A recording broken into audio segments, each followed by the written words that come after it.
So let's say if you're buying a rental property for 50K, right? You're buying a rental property for 50K.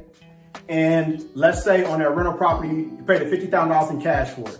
But let's say if that rental property was making, let's just say it was making a net, it was bringing in gross revenue, maybe about 15,000. And let's say your net income is about 10 after you pay taxes, insurance, property management, vacancy, and so forth. So you're about $10,000, 10K in net income. So you just take that 10,000 divided by the $50,000. So that's roughly about a 10%. That's roughly about a 10% cap rate, right? So you just take that $50,000, right? We're gonna do the calculations real quick.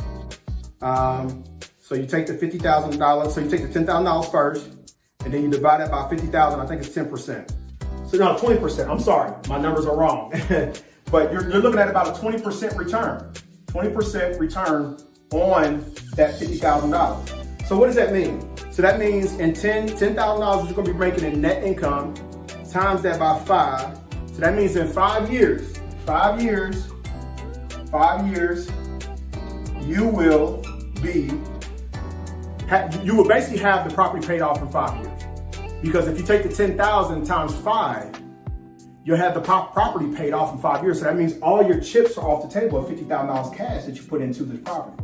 So you pay $50,000 for the property, $10,000 in net income. You divide that, you had a 20% return, and then you're going to get your money back in 5 years. So is that a good return to you? It's a good return to me because you can get it back in 5 years.